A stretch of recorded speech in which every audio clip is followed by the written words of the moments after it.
You look tired. I look tired? Right. You're not? Good. So then I'm great. Okay. No, I actually got plenty of sleep last night. How was the Shana Brachas last night? Baruch Hashem, it was very nice. Very nice. Do I have the next page? Yes. Where is Moshe, Menachem, Mendel? He's probably setting up the computer right now. Shneur Zalman? Anybody knows his excuse for today? Yes, he's catching a flight to Israel a little bit. He's probably packing right now. Okay. David Babin, I believe, went to a doctor. So I believe I overheard him saying. David McDonald is here. I couldn't do anything about that. And Yosef promised me he wouldn't be paying attention, so he could go ahead and cap his if he wasn't.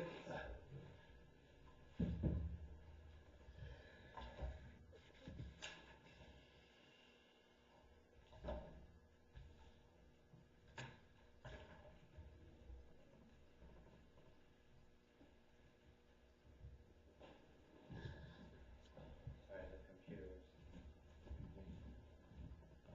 was. Okay, it's cooperating? Oh, I think so. Fine.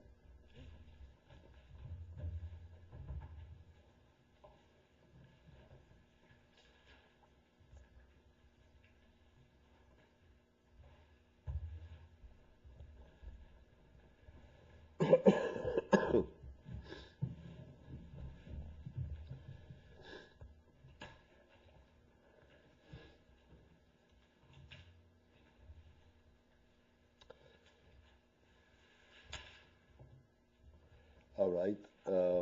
We'll go back a couple of lines so that we have connectivity and continuity.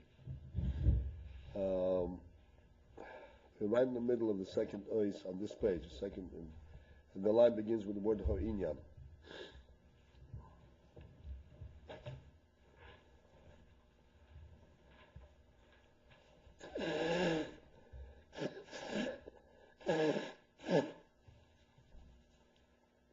You have it? Mm-hmm.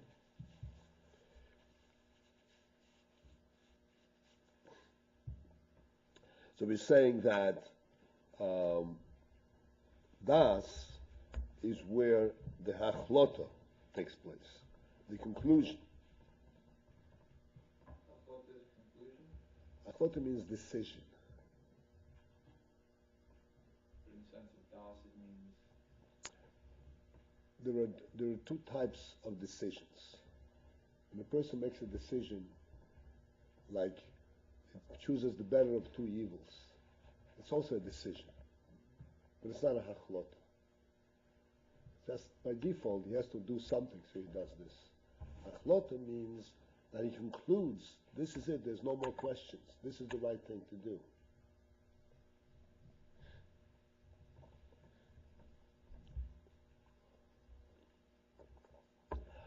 So therefore, the word decision does not capture the word, the idea.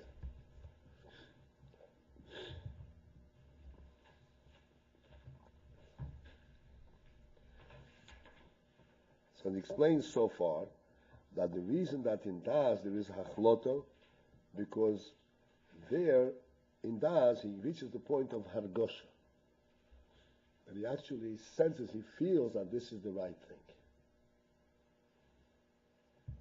Now he goes further. At the end of this line, B'yoser, and even more, and principally, mostly, he ha'achloto alidei hakoras ho'inyan. The hachloto, the conclusion comes not only through hargosha, but more importantly, through hakoras ho'inyan. Hakoras ho'inyan means the recognition of the inyan. Shebemoya hadas, that he has in the moya hadas. This is a very important inyan which we will discuss after we learn a few lines that describe it. Recognition of the inyan that there is in the moya hadas. Shezehu lamailo mehargoshas ha'inyan. This is above, higher, meaning it is more clear and more conclusive than hargoshas ha'inyan, than even feeling of the inyan. V'hainu, meaning, it means shehu yoiser begilu me'hargosh. It's in greater revelation, in greater clarity than even hargosh. What is? Hakora. Ki hargosh yichoylu liyois gam behel. Hargosh can be even behel, meaning he does not really know the inyan, but he has a feeling what it is. Ukumoyas, for instance, leiv margish, the heart feels. It says in Yiddish, the heart feels. The heart feels that this is right. Avol hu behelem, even though he feels that he has a good feeling, he feels this is right, but it remains behelem, it remains hidden. Shemargish dovar she'ino yedeya. He feels something that he doesn't really know, and yet he feels it. So just as in the heart, it is possible to have a hargosha, dovo she'ina, there is something that he doesn't know. And in the heart, as a matter of fact, in the heart there is no such thing as knowledge. Knowledge is only in the mind. In the mind, there is knowledge. What does that mean, knowledge? Knowledge means that he actually has proof, he figured things out, he compared one thing to the other and recognized the correct thing on the basis of reason, not on a personal basis, but on reason and so forth. That's the mind. The heart doesn't have that capacity whatsoever. The heart cannot ask questions and give answers. So when the heart feels this is right, it is not because he knows, but that's the way he feels. So in other words, there is that type of experience of margish, even though he doesn't know it. All this we will discuss in greater detail after we finish we conclude this little piece. And likewise in the seichel, behargosh as ho'inyan, when there is in seichel the sense of hargosh as ho'inyan, of feeling that the rightness, the correctness of a certain thing, ein etzem ho'inyan etzloi behargosha mamush. He does not have the etzem ho'inyan. He doesn't have the essence.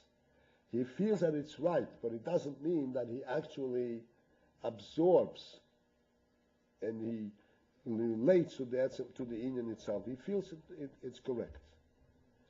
But the hakora ho'inyan. But when it comes to hakora means recognition. That is a different experience. This is when she'etzem ho'inyan etzli begilu. When the essence itself of that question is begilu, is completely revealed and recognized and understood. So there he relates to all the aspects of the inyan itself.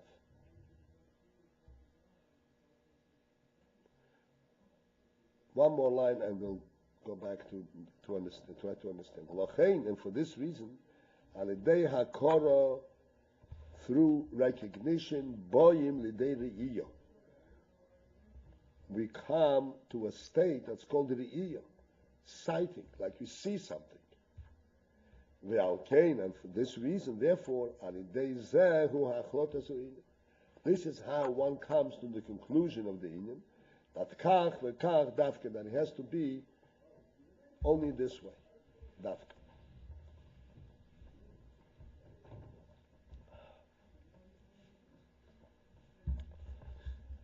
So let us try to understand what hargosha is, where does hargosha come from, and hakora, what do you mean he feels this is right? One could say, I prefer it this way. Preferring has nothing to do with right and wrong. Preferring is a personal choice. I like it. We're not talking about that. We're talking about Hargosha, feeling something to be right, to be correct, to be good in a true sense. Where does that come from? What kind of Hargosha is it? And then on top of it, there is beyond Hargosha, there is Hakora. And then on top of it, there is Re'iyah. Re'iyah, sight, he sees. It becomes so clear to him like he sees the Inyan. What difference between Akora and Re'iyah? Re'iyah.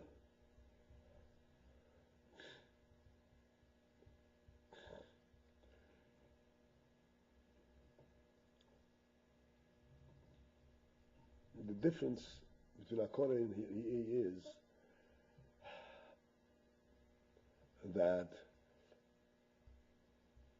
Hakora is recognition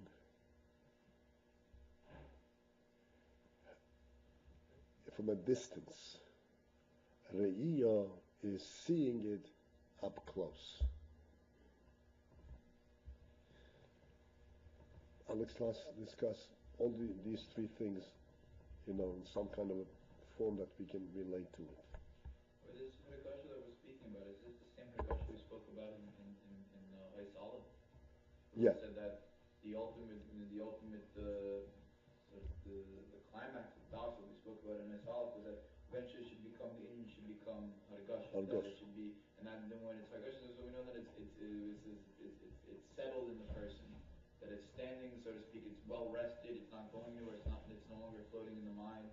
But now it seems that we're saying that it can be in a state of Hargasha, and yet the person might not know it. It still might not be in Das. That because something can be felt in the heart, so to speak, but not. He is not in doubt anymore. It doesn't mean that he knows the Etzem Ha'inyan. I'll explain all of these. Try to explain all of these things. Knowing Etzem Ha'inyan, Hargasha, and so forth.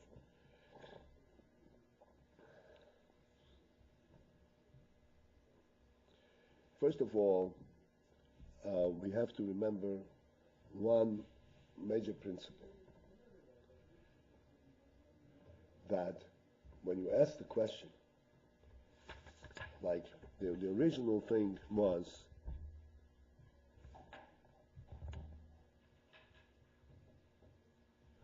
the original thing that we started with, I'm quoting from here. If you want, you can turn the page. I'll show you what it is. It says, B'chol dover. That's the previous page. This is a few lines below the middle of the page. And the line starts with the word Utzrichim. You have the Utzrichim lohavin klolus inyan hameichim. You have to understand the inyan hameichim. You have it, right? So it says, Hinei b'chol dover sheha'odom oiseh. In everything that a person does, הרי הוא מסכים ומשחקים תחילה שהדובר טוב ויושר לפניו.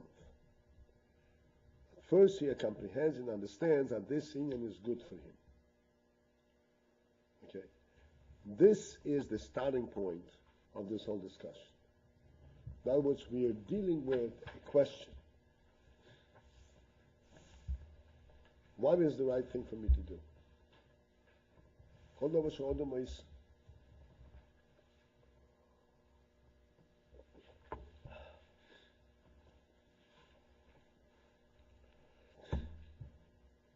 Now,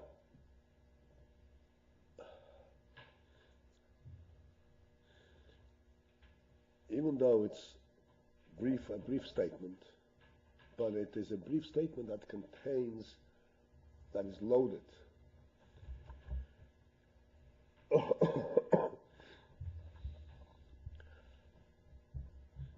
What type of thing does a person present, so to speak, to his seichel and say, what is the right thing for me to do?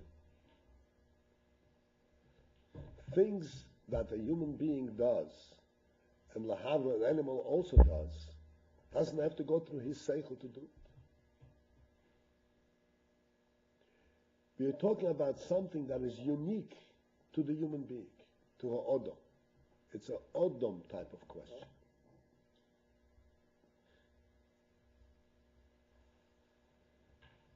And the whole question comes up from the perspective, from the sense, I'm a mensch, I'm a human being, what is the right thing for me to do as a human being? If his consideration is other than from that perspective, you understand? And this is a little fancy English. You understand? If he's concerned only from a different area, how do I steal this better so I don't get caught? This is not what we're talking about. Why do I present a lie so that he will think it's true? That's not what we're talking about. We're talking about kol odom odom oise, something that a person does as a odom, as a human being, that is appropriate for a human being to do. Which means that before he even starts with this question, he knows who he is, he recognizes who he is, he recognizes he's a human being, and as such he recognizes what a human being is. That's inherent in him. He's a human being. He senses right from wrong. Not looking just for advantage. And there is the question. And that question can only be answered through his haskalah, maskil, how do they expresses it, maskil mischakim.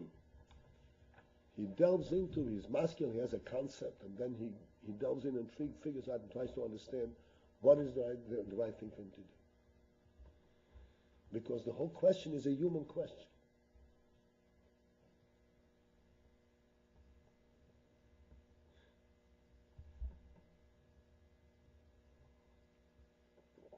Now understand, if this is a human question, and the question is rooted in the fact that he is human, which means like this, that essentially he, as a human being, already has the answer. Because that which is right for him, that's the answer. Except now he has to identify it. Do you follow what I'm saying? Identify. You understand? He has to identify, but he's going to be doing that which is right for the human being to do. And this is why ultimately he's going to come to Hargosha. He'll feel right about it. Does that mean that we're talking about something in which there's only two options, that either you can do the correct thing as a human being to do, or you can do what is not correct for a human being to do? I mean, this can't be an Indian. So there could be multiple options. I mean, there could be both could be. Both could be right, but not for him. And even for him, there could be variations. He has to identify that which is right for him. So essentially, as I said, he is the answer to the question.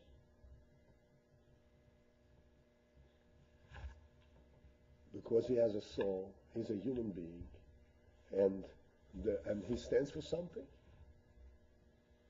He has a right path. But now, in order to do it, he has to know what it is. It's not enough to be a human being. You have to actually identify and understand what the path is. And in order to do that, he does not go by osmosis. Osmosis means he doesn't feel his way around. He thinks it through.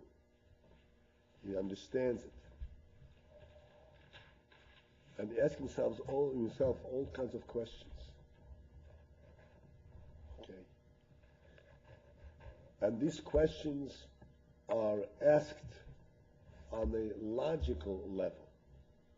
Not on, how does my stomach feel about it? He asks himself the right questions. Is this right? Can it work? Is it correct for me to do that? He asks other people what they think. He goes through a whole process, mischakim.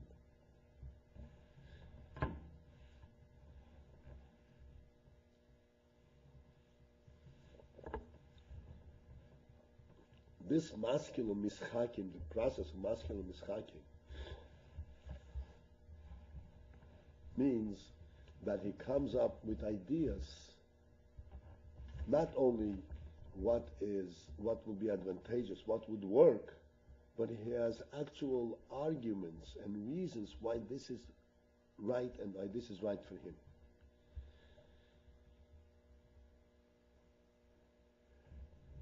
When one has not only an answer to a question and he feels good about it, but he has all the supporting arguments,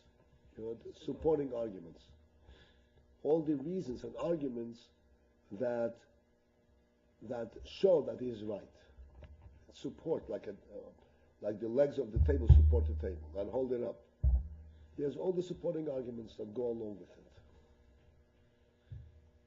So even though that the conclusion, that was the point itself that he has to do, that's the most important part of it.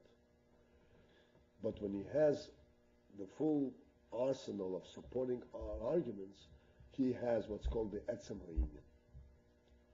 He has not only the answer to his question, but he has the full structure of it. Structure, building.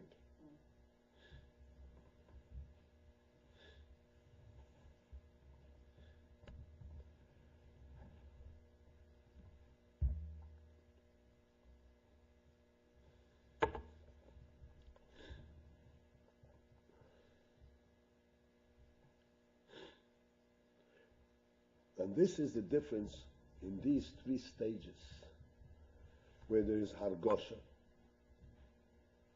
First of all, we understand already why there could be hargosha, why there could be hakor, why there could be re'iyah. Because this is an answer to him.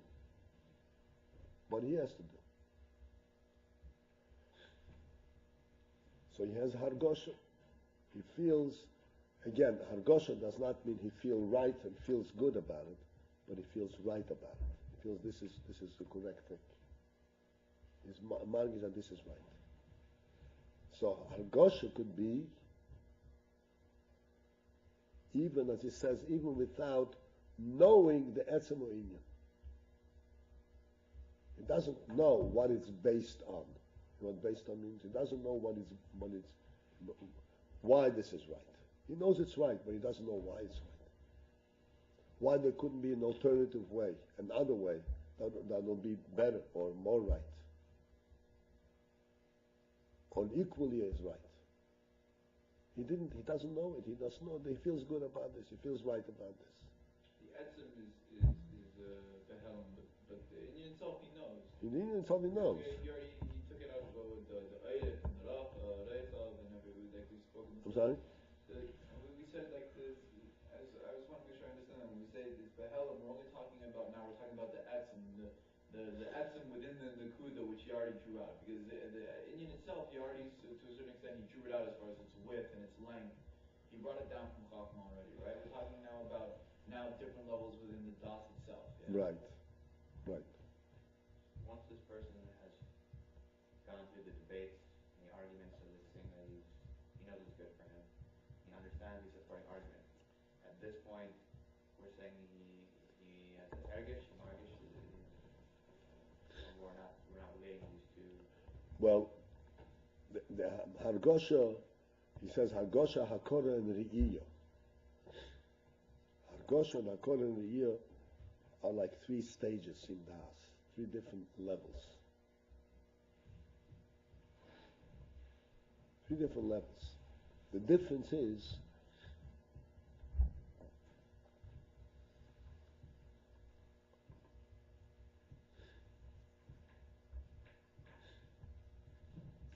hargosha.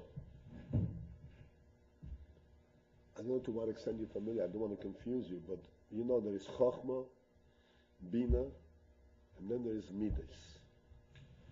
Right? There's midas, the person's feelings. Hargosha is like the midas of das. Hakora is like the bina of das. And Re'iyah is like the chokhmah of das.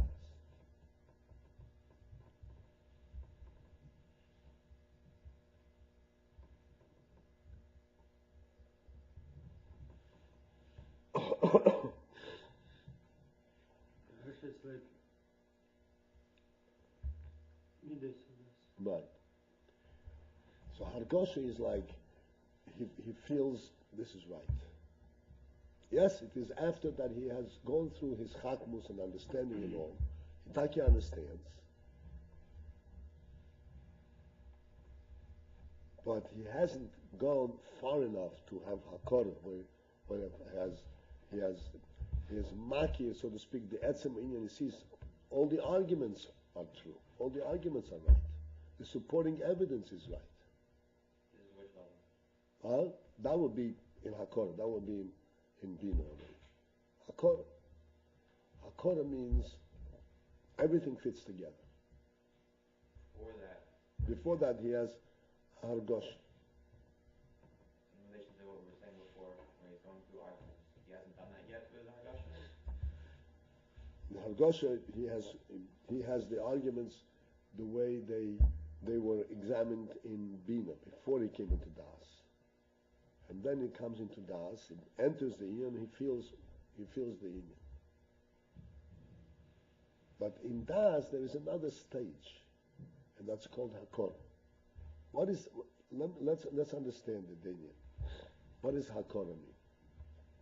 Hakora and re'iyah. Then they will understand these differences.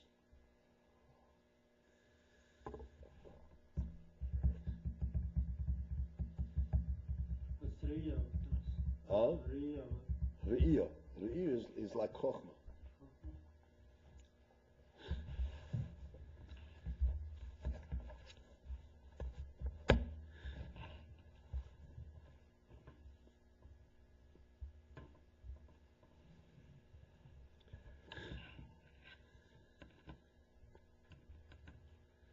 And the opposite? Hakara is like a chokhmah and Riyah. No, re'iyah is chokhmah.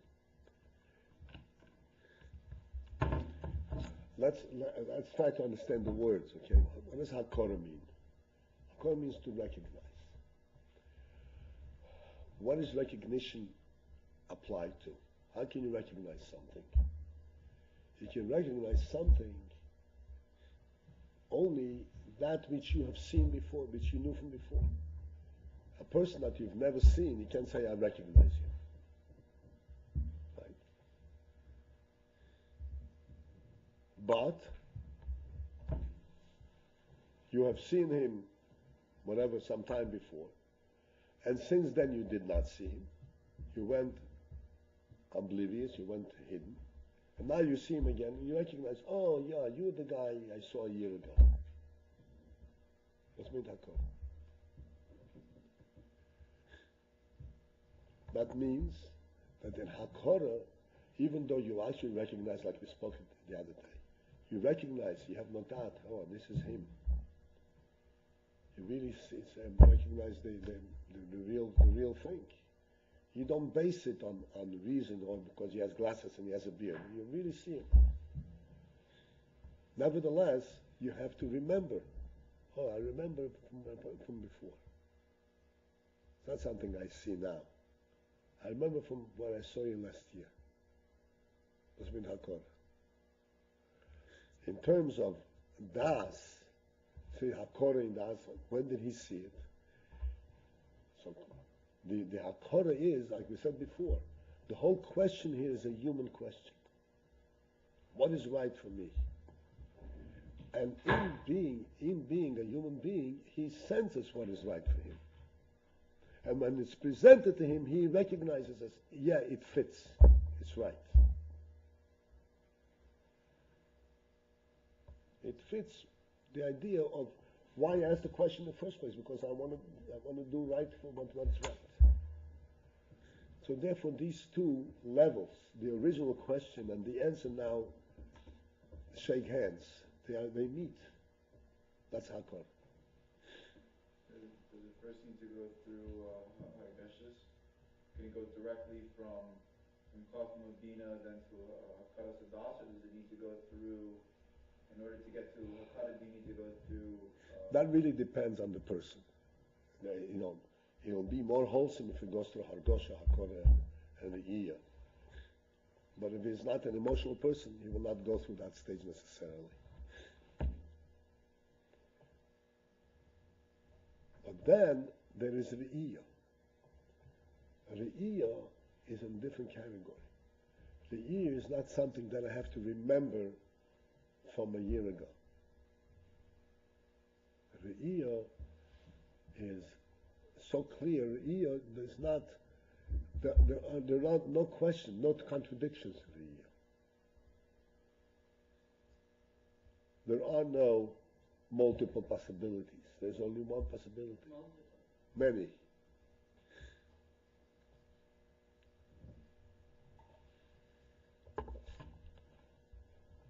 In both Hakora and Re'iyah, in both, he has a full recognition, a full connection to the question itself, with all its richness,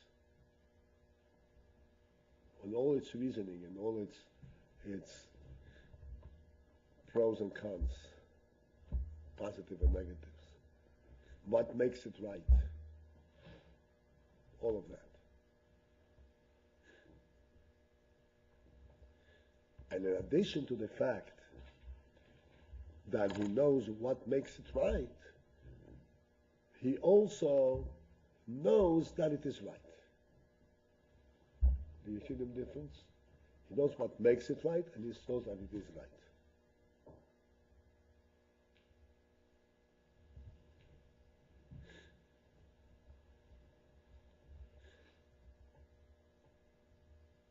I'd like to make sure that we understand this is a little subtle, but it's an important point. Like we said the other day, and you mentioned, like, the idea becomes settled in his mind, becomes solid. It's not shaking. When does it not shake? It's not shaking because, not only because it is right, and I know all the arguments that make it right, but because it's natural to be like this. That's the way it should be.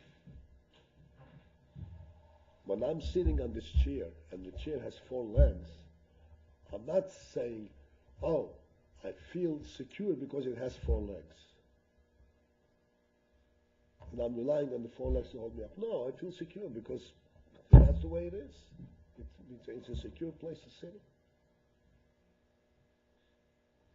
Even though secure. It's a secure place. Even though I also know why it's secure, because it has 4 legs. But that's not what I'm relating to. You understand? This is the pshat that you have the etzem union. You have both. You have the etzem union. You know that it's standing on 4 legs, and you have also the hakora. This is right. This is secure to sit on. That's hakora and re'iyah. Except the hakora is a step before the re'iyah. In both. It's the fact that it's standing on 4 legs, and that's why, and the re'iyah would just be. Re'iyah also has the etzem union, but the re'iyah does not need to reconnect back to some other experience, like hakora. Hakora, we said, because he remembers how he felt when he asked the question. Re'iyah, he sees that this is right. I'm sorry? How he felt, what ideas he had when he asked, is it right? As you said before, the original question is, what is right for him as a human being to do?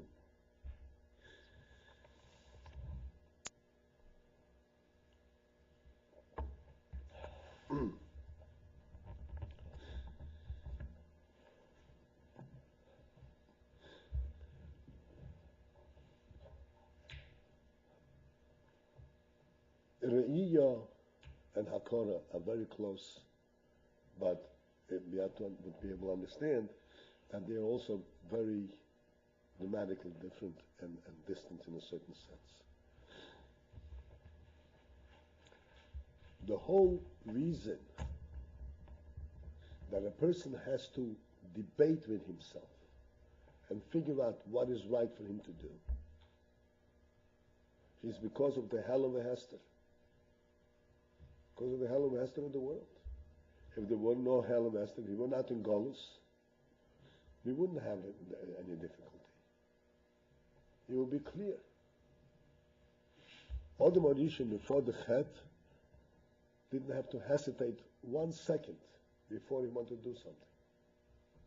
Because there was no Helen. He saw right away what's right.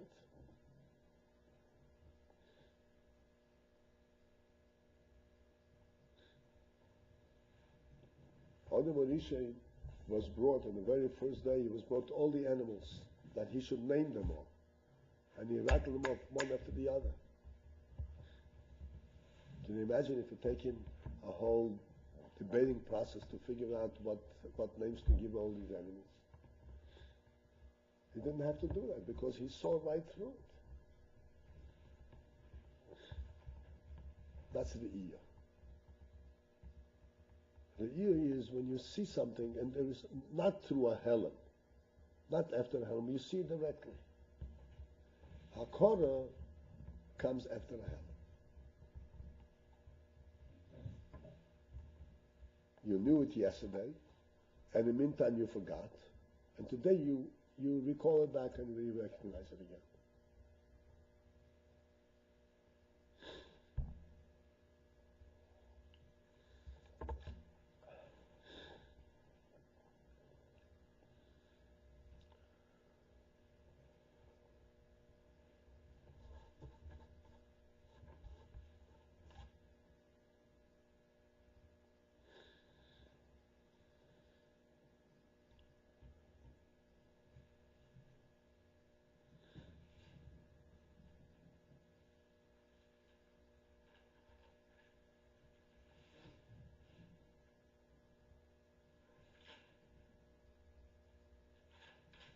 Okay?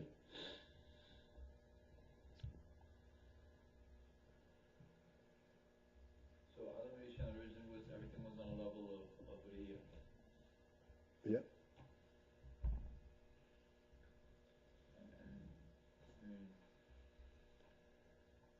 But you have to come to the Iyah through a process, milmato l'mayla.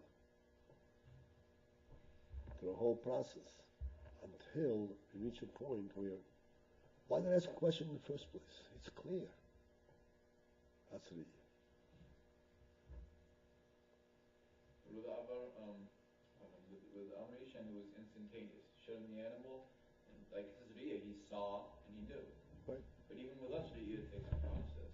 We still have to go through the entire process that we said to begin with, about connecting the Kuda with Das, Bina, and everything. Yeah, but once we get to the Iyah, we reach the Iyah through a process. But once we reach the Iyah, then we eliminate all that process. Then we say, when you come to a Iyah, you ask yourself the question, what was the confusion in the first place?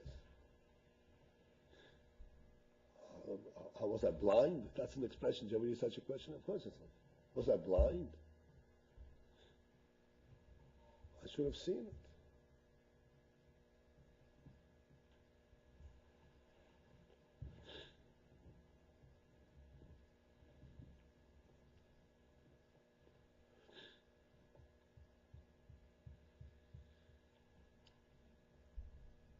Okay?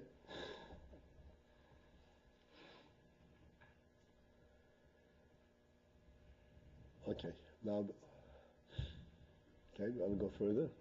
Too tired? No? Okay, the bottom line on the page.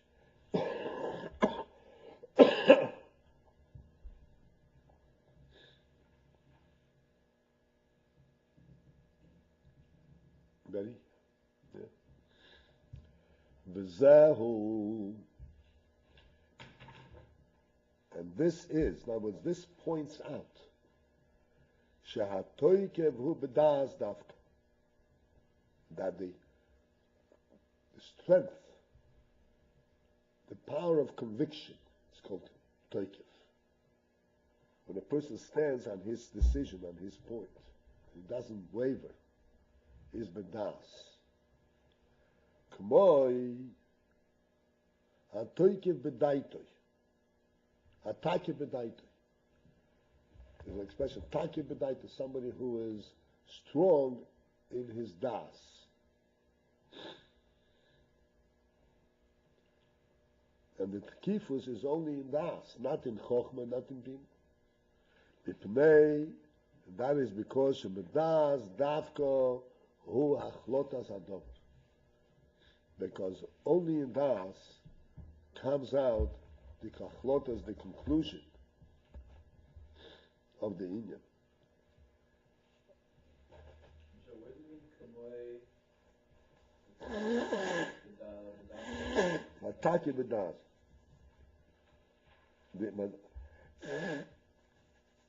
This is a well-known expression, taki bedaitoi. So the Rebbe is using that expression to point out that when we talk about kifus, we always relate it to das. Because in the common expression is taki bedaitoi. Not taki besichloi, or taki bebinosoi, taki bedaitoi. What are you translating? He's got a strong mind. He's No, able. insistent. He stands on his point. He doesn't waver, doesn't change.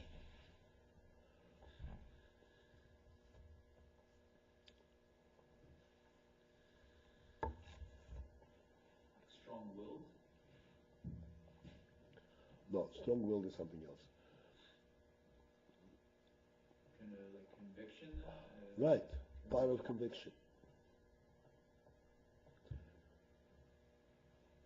Mipnei shebedas dafka hu achlotas adovo, because only in das there is achlota. That's why we attribute kifus to das, not to the other koiches ha-seichel.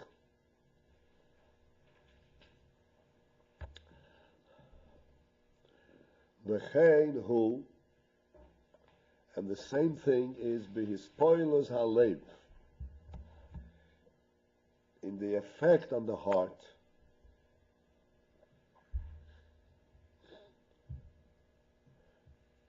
That the heart should also respond and become affected. Shehu alidei hadas, that also comes through das. When will the heart be affected and respond? It is only alidei hadas. Shenirgash ho'inyan beliboy umispoil al zeh. That the inyan comes down to the point where he feels it in his heart, and then mispoil al zeh. Then he becomes mispoil and becomes affected by it.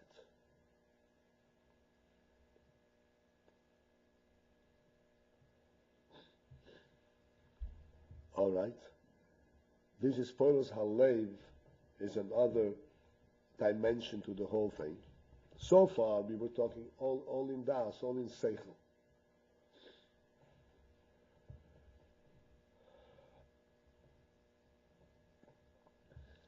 After that, there is the conclusion, the hachlota, the conclusion in the seichel.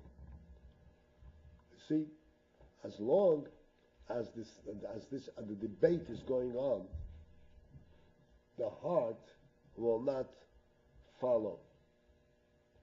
Because as long as there is any doubt, the heart does not feel comfortable, cannot feel secure enough to follow the mind. Maybe it's not true. Maybe it's not right. He feels he doesn't get affected. When he reaches the hachlota, and reaches the hachlota, not just a decision like we said before, but a conclusion where it becomes clear, the whole thing is clear to him, then the heart can also relate. A conclusive thing, a clear conclusive thing, that is not based on reason, that's not dependent on arguments and supporting evidence, but it's just clear in its own right, that the heart also becomes affected.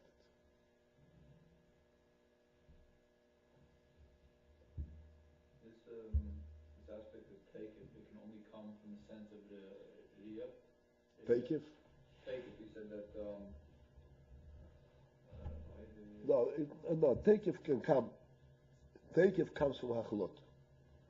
We said Hachlot comes from Hergish, and then on a higher level is on Hakora, and even a higher level is Riyah. on each of the three levels we're talking about, you can also come to a plata. And from a Right. plata, you also come to a take it. Hachlot A makes conviction in what it is that you came Right. to believe. And then so in each one of these levels, you can also have, what is it? Yisparas Alev. Chalev. right. You can have Yisparas in all three of them.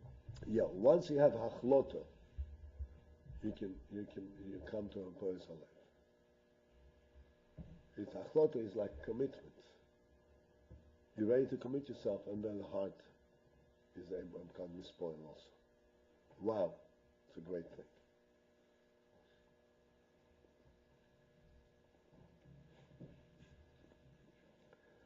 Because the inyan becomes felt, and Yirgashu inyan believer.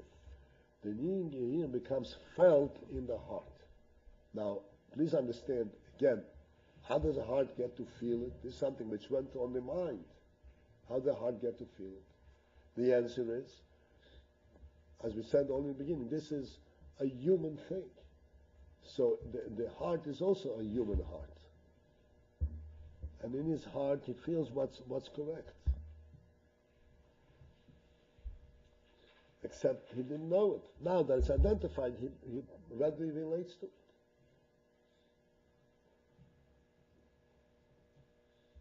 And he feels this is right. He feels he's excited to do it, that which is right. Doesn't mean to be spoiled.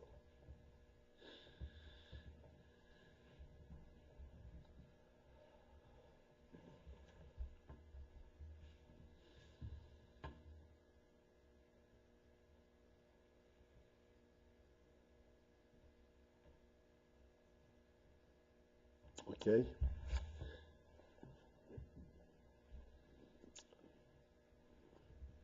Ready? Asher kein hu gam ba'aveda haruchnius. This is also true in Aveda Haruchnis. In Aveda that a person goes through, in Avedas Hashem, working through Ruchnius through his whole person, through Seichel and Midas. Dikishem misboinem bigdulas haboirei. That when a person reflects his misboinem, bigdulas haboirei, in the greatness of the Creator, b'his havus ha'olam b'derech b'rio yesh meyayin. He reflects the greatness of the Creator in the creation that is the greatness of the Creator that is manifest. Manifest, everybody knows, right? That's shown. That shows. In his Havas Ha'elam, in the creation of the world, that was created b'derech b'riyo yesh miyayin. That was created in a manner that is a b'riyo yesh miyayin. That is a creation of a yesh, of a tangible entity, meyayin, from an intangible.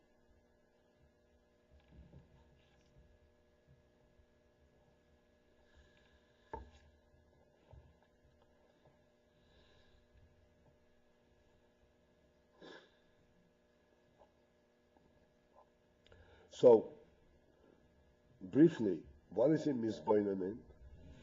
He reflects what type of creator, what is the capacity, the ability of this creator to create something that he creates it for mine. It doesn't exist, and yet it becomes a home itself. Becomes a separate, a standalone entity. Ma'ayin. And when he reflects on this, he recognizes, he understands episeichel, the greatness of this Creator. So when he reflects on this greatness, now let me point something out here.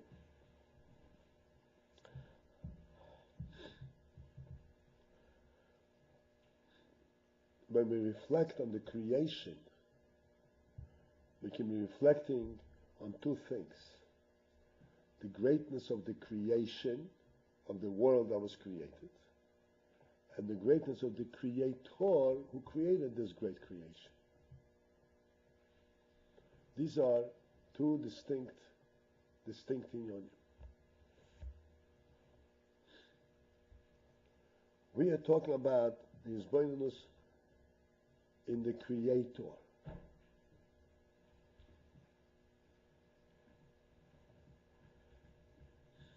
And even though we only see Brio Yeshmi, and we only see the world, we don't see the Creator, we only see the world.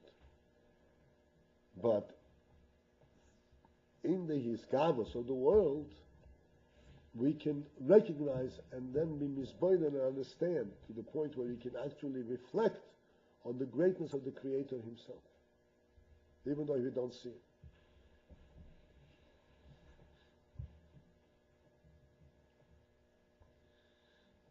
Because He created a Bri Yeshmi Ayin. How great is He? Hine. Gam kshemasik es inyan betoy. Even after one understands the inyan very well. Sheha'oi lom nizhava, that the world came to be mikoya chaliki amhava oisi. From a godly force that makes it be.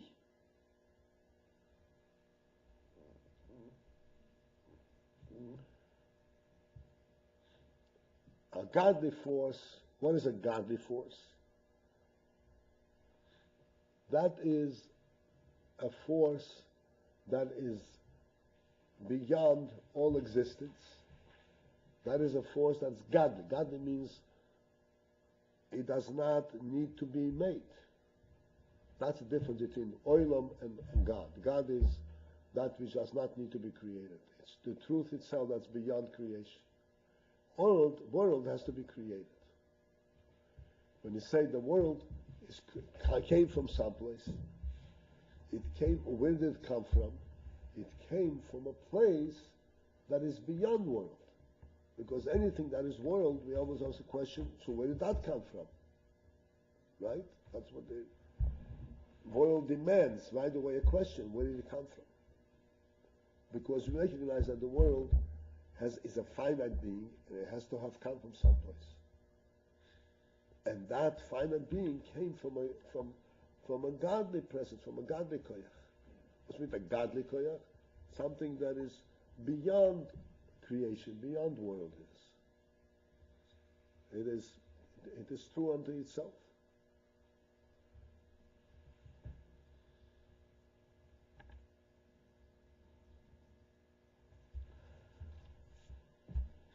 So that now he comes to recognize that there is a godly koyach that makes the world be. So he already relates to something outside of world. Not just world, but he says, oh, but there is a godly koyach that makes the world be. On what basis does it exist? It exists on the basis of godliness. So he already recognizes something that is not world. V'yovin as inyan heitiv, and then he understands this inyan very well.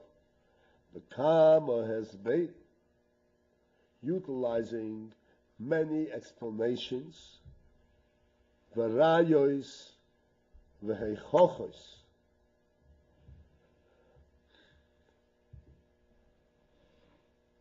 Rayos and heichochos both mean proofs. But there's a difference between a raya and a heichocha. A raya is that which shows it to you. And Eichochi is that which proves it to you. So in any case, he has many arguments that show and prove that this is the way it is. It came yesh miyai. Ukmei shekosov, as the Pasuk says, V'ato mechayes kulo. They say it in davening, V'ato mechayes kulo, that you, Hashem, sustain them all. You created everything that exists, and you sustain it all. Mechaya, give life. Shemehave umechaya, which means that he makes it be, he creates it, he makes it be. Umechaya, and he sustains it, gives it life. Umeyamitas himotzoi nimtzu kol hanimtzoi. These words, amitas himotzoi nimtzu kol hanimtzoi, these are words from the Rambam, and they mean amitas himotzoi means from the truth of his being. The truth of his being. His presence. The truth of his presence. The fact that Hashem is a true presence. From this truth, nimtzu kol hanimtzoi. This is where all that exists and all that's present came from. Why is there anything present? Because there's a true presence.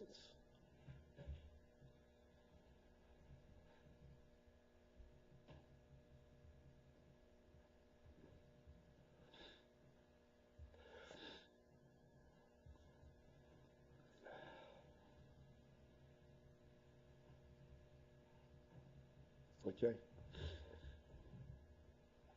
So this is a whole concept that requires a whole structure of reasons to prove to oneself logically apiseichel how in order that there should be a world, there has to be something that is amitas himotza, that is, there's a true presence. If there is no true presence, there's no beginning to existence. What's existence? There cannot be a temporary existence if there isn't a permanent existence.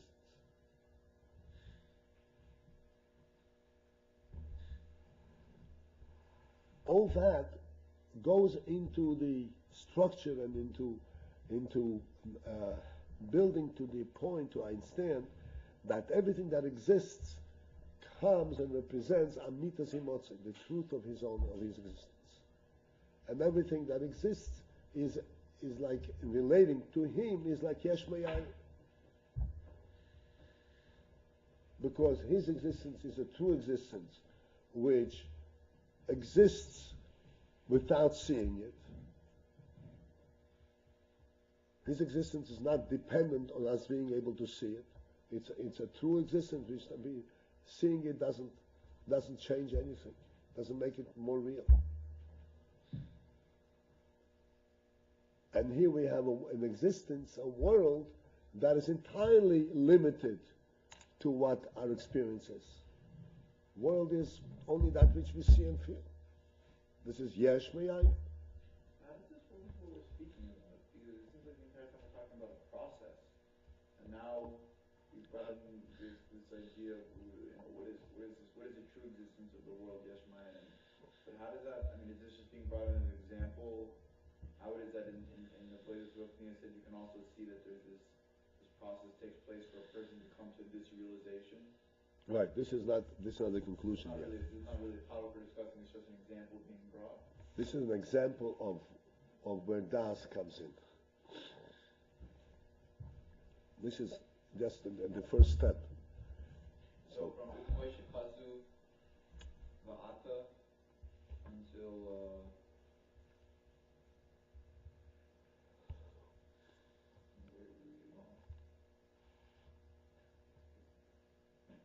Kol Hanim Sa'in, that's like a little, no, I'm sorry, I'm moving before that. If you go back to 3 lines on the top, The Kamis Bainin, yeah? the Kshemis Boinin, and then at the end of that line, this is the beginning of the point that he wants to point out. Gam shemasek is inyan b'toiv. Even he understands the inyan very well. What inyan? So he goes through briefly the inyan of Bri Yesh Me'ai. He understands this well. That amitas himotze himsukol insoy. And where is the conclusion? Where is it going to lead to? Which we didn't reach yet. That after he understands it all very well, it's not going to really affect him until he goes into Das. Understanding alone is not going to do it. Even if he has all the arguments.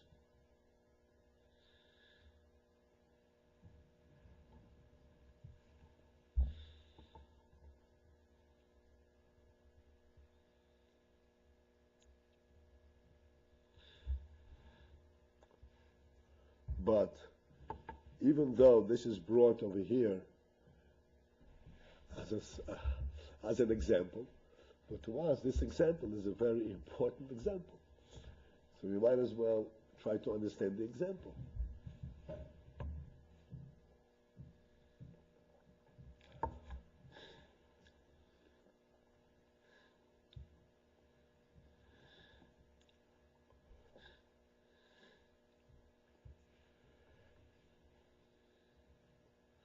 So he's showing, he's explaining that even one who knows, after one knows with clear proofs and understands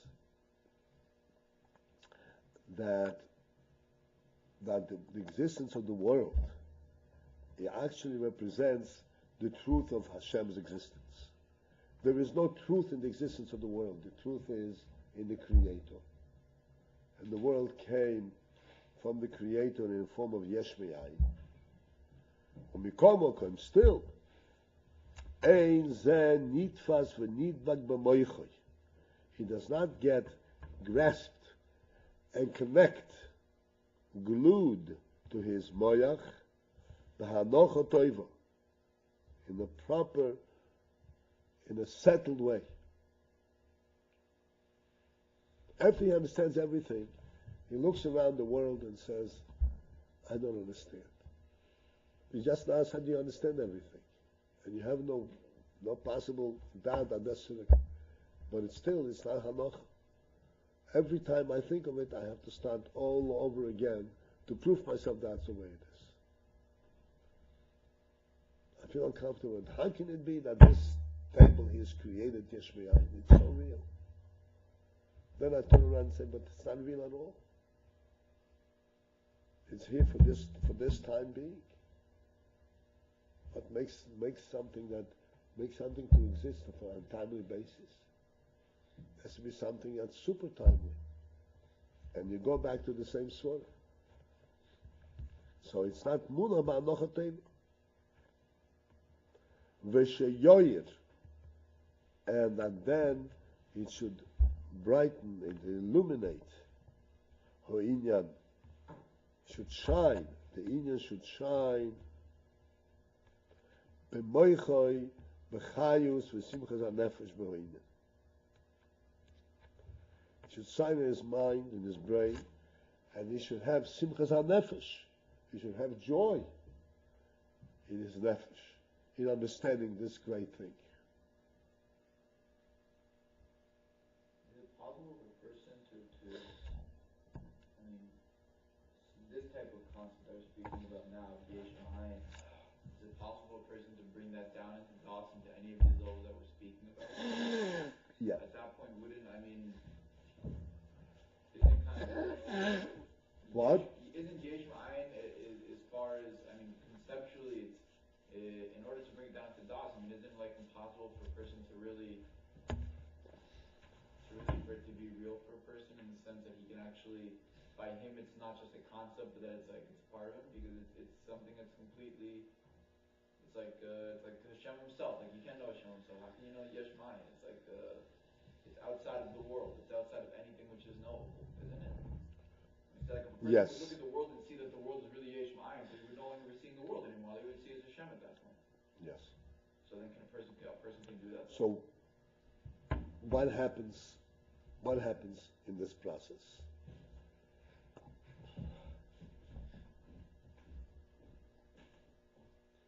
What happens in this process, briefly, is this.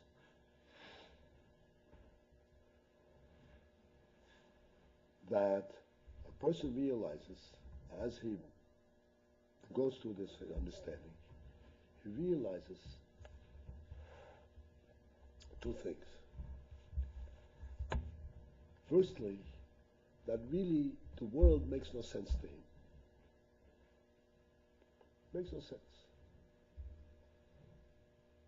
And the only way he can relate to it is that it's a created being. It gets created all the time. That's the only way he can define, he can explain what the world is. It gets created.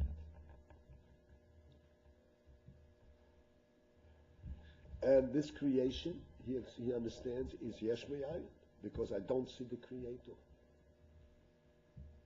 And thus, how do I relate to this truth? That's the question. How do I relate to this truth?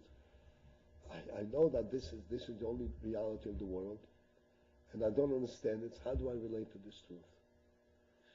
The answer is, I relate to this truth by being dedicated to the Creator, because my own reality is the Creator. He's the real, not me. The world is not real. So in order to sense the reality of the world, or my own reality, is by relating to the Creator. This comes after Das. In other words, after Das, when this becomes so real in Das, then he can step away from himself and say, my whole Metzius is to be dedicated to the Creator. That's what makes me real. If I'm thinking of myself, I'm never going to be real. Never going to make sense.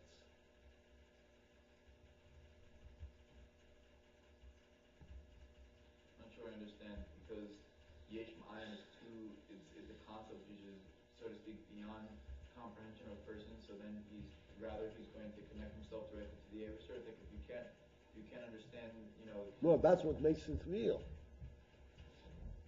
That's what makes it real. What makes the creation, the world real? So, in order for it to be real to us, we have to recognize Hashem's presence in the world. In other words, if we recognize that the whole world and the sense of the world is for Torah mitzvahs, then the world becomes real. If the world is truth, is a mitzvah for itself, then it doesn't make sense, then it's never real. We can argue over and over in circles about it. But if the world stands for Torah mitzvah, then it's real. By realizing that the world does exist as an actual creation, because this is Hashem's will that it should exist for Torah mitzvahs, through that we can understand how the world doesn't really exist and that it's Yesh Ma'ayin. Yeah. It's circular. No, it's not circle. No, that gives us an opportunity to relate to the world as a true entity, and not on its own. This is where God and the world unite. And then becomes Abriya Yesh Me'ayin. To understand Yesh Me'ayin from a worldly perspective is impossible. But to combine the two and say, okay, God wants the creation for this purpose. And if I fulfill the purpose, I am real.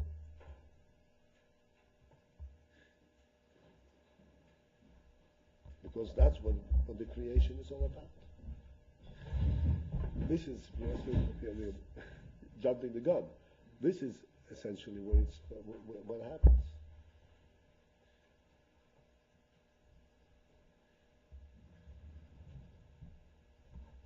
And I'm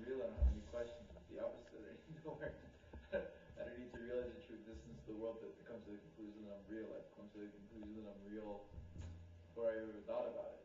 I've come to the conclusion of the opposite, that the world is not real, so to speak. That's right. Okay, gentlemen. Anybody know? Okay, we'll see. Anyone talk about it?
As if we connect it upwards, then we can relate to the world. Pesach is a time to declare where we're really connected to. And afterwards we go and enjoy the world, and it doesn't confuse us.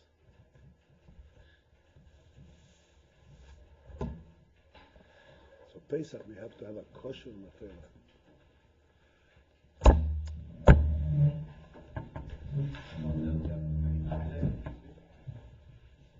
I have little time, so if you want it, I can see it, but I have to watch.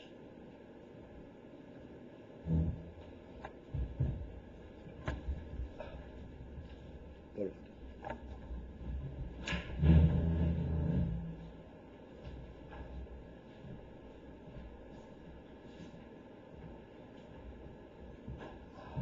I just want to thought the whole thing.